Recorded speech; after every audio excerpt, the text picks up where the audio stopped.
नमस्कार साथियों, आप सभी का स्वागत है द ग्लोबल स्टेज में। मैं हूं यशलोक सिंह। चर्चा का विषय है इजराइल और हमास के बीच युद्ध। 7वें दिन भी दोनों के बीच घमासान युद्ध जारी है। इजराइल इस मामले में किसी प्रकार की ढील हमास को नहीं देना चाहता। ऐसा लग रहा था कि हमास के तेवर कुछ ढीले पड़ रहे हैं, लेकिन अचानक शुक्रवार को हमास की ओर के कई इजरायली इलाकों पर रॉकेट से फिर से हमला किया गया। यह युद्ध फिलहाल कब तक चलेगा, इसके बारे में कुछ ठोस नहीं कहा जा सकता। फिलहाल इजराइल को आने वाले समय में और भी खतरों के लिए सजग रहना होगा, क्योंकि जिन्होंने हमास के साथ मिलकर यह स्ट्रेटजी बनाई है, उन्होंने इसके लिए कम से कम 2 साल की समय सीमा तय की है कि आने वाले 2 सालों में इजराइल पर रह रहकर ऐसे हमले किए जाएंगे जिससे वह कमजोर होता जाएगा। ईरान इजराइल का कट्टर दुश्मन है, यह बात किसी से छिपी नहीं है। ईरान परमाणु बम बनाना चाहता है और इसमें अमेरिका इजराइल के साथ मिलकर ईरान को लगातार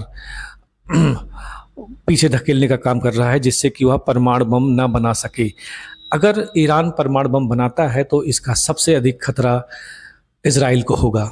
यही वजह है कि इजराइल बीच बीच में ईरान के संभावित परमाणु ठिकानों पर एयर स्ट्राइक करता है और सब कुछ विध्वंस कर देता है। इससे इजराइल से काफ़ी खार खाए बैठे ईरान को अब हमास का कंधा मिल चुका है और इस कंधे पर वह बंदूक रखकर इजराइल को पूरी तरह से कमज़ोर करने और उसके अस्तित्व को समाप्त करने की लड़ाई में कूद चुका है। इसमें कुछ और देश भी शामिल हैं। फिलहाल अभी ईरान के साथ साथ लेबनान, सीरिया, इजिप्ट और इराक भी हमास के साथ कंधे से कंधा मिलाकर खड़े होने की बात कर रहे हैं।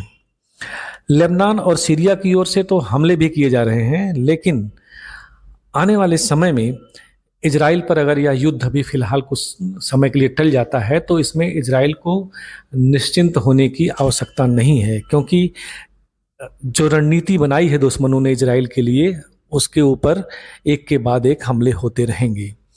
यह हमला जो अभी हुआ है, इसके माध्यम से दुश्मन जो इजराइल का कट्टर दुश्मन है ईरान, वह यह देखने का प्रयास कर रहा है कि अमेरिका और यूरोप किस स्तर पर इजराइल का साथ देते हैं। फिलहाल अभी अमेरिका इजराइल के साथ कंधे से कंधा मिलाकर खड़ा है। उसने अपना शिप भी भेजा हुआ है, लेकिन कोई लड़ाई में सीधा योगदान नहीं दे रहा है। कुछ गोला बारूद और हथियार भी अमेरिका ने भेजे हैं, लेकिन इस मामले में देखा जाए तो इजराइल को अपनी ताकत पर ही भरोसा करना चाहिए। यह हमला सिर्फ इजराइल पर ही नहीं हुआ है। आने वाले समय में यूरोप, खासकर ब्रिटेन, फ्रांस और जर्मनी पर भी बड़े हमले हो सकते हैं। यह हमले आंतरिक रूप से होंगे। जैसा कि आप सभी को पता है कि फ्रांस में पिछले कुछ समय पहले फ्रांस में जो कुछ भी हुआ था, उससे पूरा यूरोप भयभीत हो चुका था।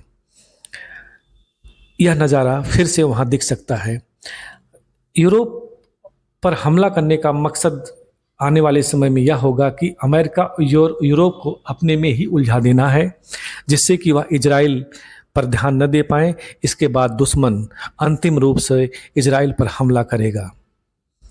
दुश्मनों का मंसूबा बड़ा ही खतरनाक है। वह इजराइल के अस्तित्व को खत्म करना चाहते हैं और इसके लिए उन सभी ने जो स्ट्रेटजी बनाई है उस पर एक के बाद एक अमल करने को लेकर भी अपनी तैयारी कर चुके हैं।